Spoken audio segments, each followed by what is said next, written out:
హైదరాబాద్ మహానగరంలో పట్టపగలు దారుణం. వాహనాల రద్దీతో పాటు చుట్టూ జనమున్న ప్రధాన రహదారిపై ఓ వ్యక్తిని తెగ నరుకుతున్నా అడ్డుకున్న వారు లేరు. జనం చోద్యం చూస్తూ నిలుచుంటే చివరికి పోలీసులు కూడా వారితో కలిసిపోయారు. పోలీస్ వాహనానికి కొన్ని అడుగుల ముందే దారుణ హత్య జరిగిపోయింది.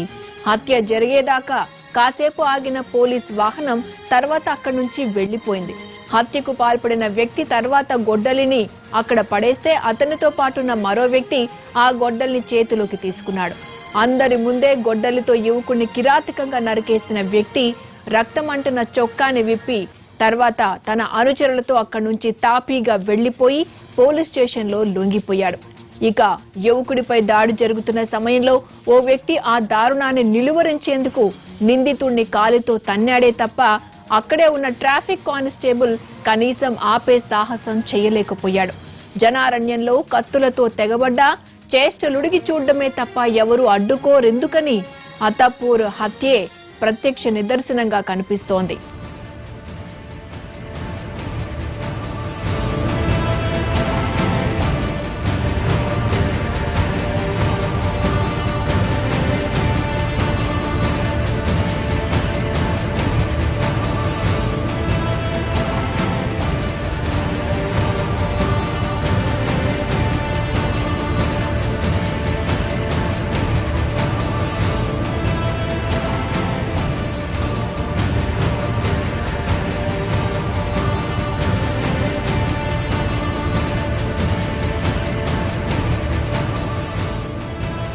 అత్తాపూర్ లో జరిగిన ఈ హత్యకు 10 నెలల క్రితం శంషాబాద్ లో జరిగిన హత్యకు లింక్ ఉంది.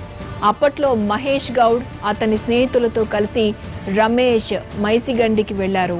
ప్రయాణంలో రమేష్ చనువుగా ఉండే వివాహితతో మహేష్ గౌడ్ అసభ్యంగా మాట్లాడటాన్ని జీర్ణించుకోలేకపోయాడు. రమేష్ పథకం ప్రకారం తిరిగి వెళ్తున్న మహేష్ గౌడ్ ను దారుణంగా కొట్టి చంపి పెట్రోల్ పోసి తగలపెట్టారు. తర్వాత శంషాబాద్ లో కార్ సర్వీసింగ్ కు ఇచ్చినప్పుడు రక్తపు మరకలు చూసి సర్వీసింగ్ సెంటర్ యజమాని పోలీసులకు సమాచారం ఇచ్చాడు. ఆ తర్వాత పోలీస్ విచారణలో రమేష్ నేరం అంగీకరించాడు. అప్పుడు రమేష్ చేతిలో చనిపోయిన మహేష్ గౌడ్ తండ్రే ఇప్పుడు రమేష్ ను చంపేశాడు.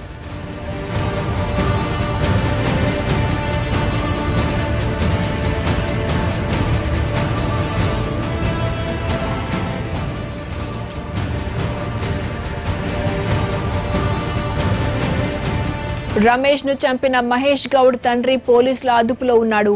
మరోవైపు హత్య జరుగుతుంటే పోలీసులు చోద్యం చూశారు. పక్కనే పోలీస్ పెట్రోలింగ్ వాహనం ఉన్నా హత్యను అడ్డుకునే ప్రయత్నం చేయలేదు. దీంతో పోలీసుల తీరుపై తీవ్ర విమర్శలు వెల్లువెత్తుతున్నాయి. అలాగే స్థానికులు కూడా వీడియోలు తీయడానికి ఆసక్తి చూపారే తప్ప బాధితుడిని కాపాడే ప్రయత్నం చేయలేదు.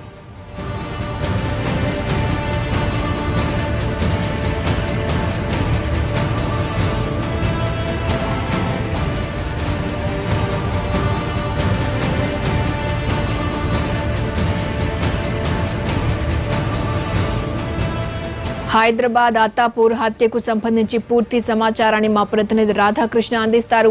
రాధాకృష్ణ, పాత కక్షల ఈ హత్యకు కారణమా? క్రాంతి, ఖచ్చితంగా పాత కక్షలే కారణం అని చెప్పుకోవచ్చు.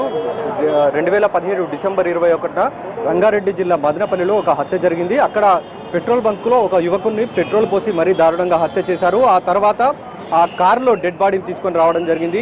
ఆ కారుని వాటర్ వాష్కి ఇచ్చినప్పుడు వాటర్ వాష్ చేస్తున్న వ్యక్తి కారులో రక్తం మరకలు దుర్వాసన వస్తుండడాన్ని పోలీసులకు చెప్పడం జరిగింది.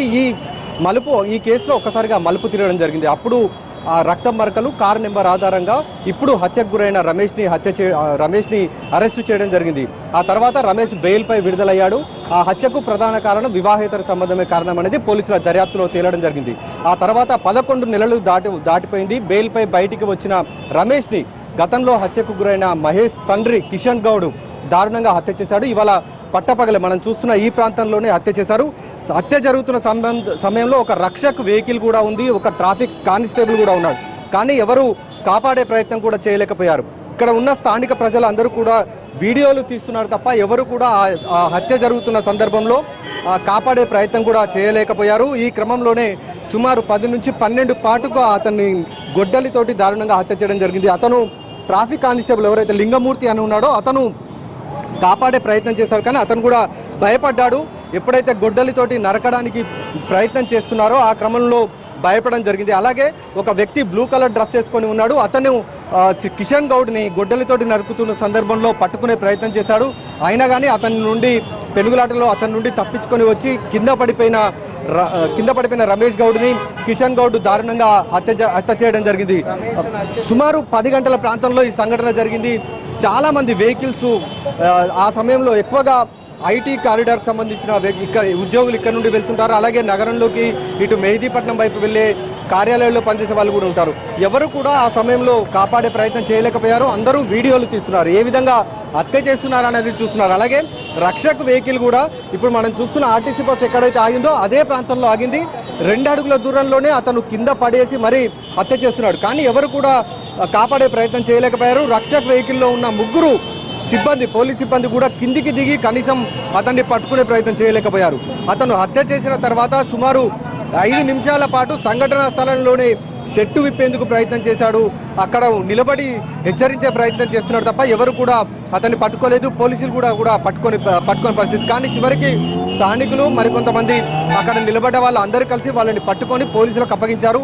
రాజేంద్రనగర్ పోలీస్ స్టేషన్లో ప్రస్తుతం వీళ్ళిద్దరు ఉన్నారు. కొద్దిసేపటి క్రితమే సీన్ రికన్స్ట్రక్షన్ చేయడానికి సంఘటనా స్థలానికి తీసుకొని వచ్చారు. కానీ వాళ్ళని ఇక్కడ నుండి నేరుగా మరో ప్రాంతానికి తీసుకొని వెళ్ళడం జరిగింది. ఈ కేసులో ప్రధానంగా మాత్రం 11 నెలల క్రితం మహేష్ గౌడ్ అనే వ్యక్తి చనిపోయాడు. అతని తండ్రే తన కొడుకు హత్యకు ప్రతీకారం తీర్చుకోవాలన్న ఉద్దేశంతో వాళ్ళు ఇవాళ ఈ హత్య చేసినట్లు కూడా చాలా స్పష్టంగా పోలీసులు గుర్తించడం జరిగింది. అతను హత్య చేసిన తీరును కూడా చూస్తే చాలా ఘోరంగా అతి దారుణంగా హత్య చేయడం జరిగింది. 10 నుంచి 12 వరకు వాటిని గొడ్డలితోటి నరికాడంటే పరిస్థితి ఏ విధంగా ఉందనేది కూడా మనం అర్థం చేసుకోవచ్చు. ఈ కేసులో ఇప్పుడు ప్రస్తుతాన్ని మాత్రం ఇద్దరిని అరెస్టు చేశామనేది డీసీపీ ప్రకాష్ రెడ్డి కూడా చెప్పడం జరిగింది. ప్రతీకారం తీర్చుకోవడంలో భాగంగానే ఉప్పర్పల్లి కోర్టుకు వస్తున్న రమేష్ని దారుణంగా హత్య చేశారనేది ఇప్పటి వరకు ప్రాథమికంగా దర్యాప్తులో గుర్తించారు పోలీసులు. క్రాంతి. రాధాకృష్ణ, పోలీసుల తీరు మాత్రం వివాదాస్పదం అవుతోంది. 2 అడుగుల దూరంలో ఉన్నా కూడా పెట్రోలింగ్ పోలీసులు ఎందుకు నిలువరించే ప్రయత్నం చేయలేదు? దీనిపై ఉన్నతాధికారులు ఎవరైనా స్పందిస్తున్నారా? ఈ సంఘటన పైన డీసీపీ ప్రకాష్ రెడ్డిని కూడా అడగడం జరిగింది. రక్షక్ వెహికల్ అక్కడ నిలబడి ఉంది. వాళ్ళు మాత్రం హత్య జరుగుతున్న సమయంలో కనీసం కాపాడే ప్రయత్నం కాదు కదా, కనీసం ఆ నిందితులను కూడా పట్టుకునే ప్రయత్నం చేయలేదని అడిగినప్పుడు మాత్రం ఆ రక్షక్లో ఉన్న కానిస్టేబుల్లే పట్టుకున్నారనేది చెప్తున్నారు. ప్రస్తుతం మనం సంఘటనా స్థలంలో చూసిన ఈ ప్రాంతంలోనే రక్షక్ వెహికల్ ఒకవైపు ఉంది, అలాగే ట్రాఫిక్ కానిస్టేబుల్ లింగమూర్తి ఉన్నారు. వీళ్ళు 3 ఉన్నారు, కానీ ఎవరు కూడా పట్టుకునే ప్రయత్నం చేయలేదు. ఒక బ్లూ కలర్ షర్ట్ వేసుకున్న వ్యక్తి మాత్రం పట్టుకునేందుకు ప్రయత్నం చేశారు. అలాగే హత్యను కాకుండా ఆ గొడ్డలితోటి నరుకుతున్న సమయంలో అతను గట్టిగా పట్టుకున్నాడు, కానీ పెనుగులాటలో అతను తప్పించుకున్నాడు. ఆ తర్వాత నేరుగా కింద పడిపోయిన రమేష్ని హత్య చేయడం జరిగింది. ఈ రక్షక్ వెహికల్ అక్కడ ఉండి కాపాడకపోవడం మాత్రం కొంత వివాదంగా మారింది అనేది చాలా స్పష్టంగా మనకు అర్థమవుతుంది. ఎందుకంటే అత్యాధునిక వాహనాలు, వెపన్స్ ఇచ్చి పోలీసులని లా అండ్ ఆర్డర్ కాపాడాల్సిందిగా ప్రభుత్వం మొదట తీసుకున్న నిర్ణయం కూడా అదే. ఎప్పుడైనా సరే శాంతి భద్రతలను కాపాడాలి, వెంటనే రంగంలోకి దిగాలి, ఏ సంఘటన జరిగినా వెంటనే నిందితులను పట్టుకోవాలనేదే ప్రధాన ఉద్దేశంతో వీళ్ళకి అత్యాధునిక వాహనాలను కూడా ఇవ్వడం జరిగింది. కానీ ఇవాళ జరిగిన సంఘటనలో రక్షక వెహికల్ అక్కడే నిలబడి ఉంది. మరి దాంట్లో ఉన్న 3 సిబ్బంది ఎందుకు వాహనాన్ని దిగి ఆ నిందితుడిని పట్టుకునే ప్రయత్నం చేయలేదు, ఎందుకు హత్యను ఆపే ప్రయత్నం చేయలేదు అనేది మాత్రం పూర్తిగా వివాదాస్పదం అవుతుంది. అధికారులు మాత్రం అందులో ఉన్న 2 కానిస్టేబుల్లే చివరకు ఈ కిషన్ గౌడ్తో పాటు లక్ష్మణ్ని పట్టుకున్నారనేది అధికారుల వర్షన్. క్రాంతి. ఆ సమయంలో అంటే మహేష్ తో పాటు ఎవరు లేరా రాధాకృష్ణ? ఒక్కడే ఒంటరిగా ఉన్నాడా? ఎక్కడి నుంచి ఎక్కడికి వెళ్తున్నాడు? అతను ఇవాళ ఎప్పుడైతే గత ఏడాది డిసెంబర్ 21 జరిగిన మహేష్ హత్య కేసుకు సంబంధించి ఉప్పర్పల్లి కోర్టులో దానికి సంబంధించిన కేసు విచారణ ఒకవైపు కొనసాగుతుంది. దానికి సంబంధించి అతను ఇవాళ ఆ వాయిదాకు రమేష్ హాజరు కావాల్సి ఉంది. ఈ విషయం తెలిసిన మహేష్ గౌడ్ తండ్రి కిషన్ గౌడ్తో పాటు అతని బావమర్ది లక్ష్మణ్ వీళ్ళిద్దరూ కూడా ఎలాగైనా రమేష్ని ఈ వాయిదాకి వచ్చే సమయంలో హత్య చేయాలనేది చాలా పక్కాగా వాళ్ళు ప్లాన్ రచించుకున్నారు. అందులో భాగంగానే తమ వెంట ఒక కత్తితో పాటు గొడ్డల్ని కూడా తీసుకొని రావడం జరిగింది. ఆటో దగ్గరికి వచ్చిన సమయంలో అతన్ని వెంటాడారు. అంటే అతను ఆటోలో కూర్చునే ప్రయత్నం చేశారు. ఆ సమయంలోనే వెనుక నుండి వచ్చి ఒక్కసారిగా అతనిపై దాడి చేయడం జరిగింది. అక్కడ ఉన్న ట్రాఫిక్ కానిస్టేబుల్ లింగమూర్తి దగ్గరికి అతను రమేష్ గౌడ్ వెళ్ళి నన్ను కాపాడండి, నన్ను చంపడానికి వస్తున్నారని చెప్పినప్పటికీ ఆ సమయంలో అతను కాపాడే ప్రయత్నం కూడా చేయలేకపోయాడు. ఎందుకంటే వాళ్ళ చేతిలో మారణాయుధాలు ఒకవైపు ఉండడంతో వాళ్ళు కాపాడే ప్రయత్నం చేయలేదు. కానీ ఒక వ్యక్తి మాత్రం కాపాడే ప్రయత్నం చేశారు. ఈ కేసులో ప్రస్తుతానికి ప్రధానంగా ఇప్పటి వరకు మనకు అందుతున్న సమాచారంలో మాత్రం అతను ఒక్కడే ఉన్నాడనేది మనకు తెలుస్తుంది. అతను ఒక్కనే హత్య చేయాలనేది కూడా వీళ్ళు ప్లాన్ వేశారు. అతను ప్రస్తుతం మనం నిలబడ్డ అత్తాపూర్ పిల్లర్ నెంబర్ 139 నుండి అతను ఉప్పర్పల్లి కోర్టుకు వెళ్తున్నాడు. ఈ సమయంలోనే ఈ హత్య జరిగినట్లు కూడా పోలీసులు గుర్తించడం జరిగింది. సంఘటనా స్థలం వద్ద సీన్ ఆఫ్ అఫెన్స్ లో చూస్తే కూడా మనకు అదే విషయం తెలుస్తుంది. క్రాంతి. ఓకే రాధాకృష్ణ.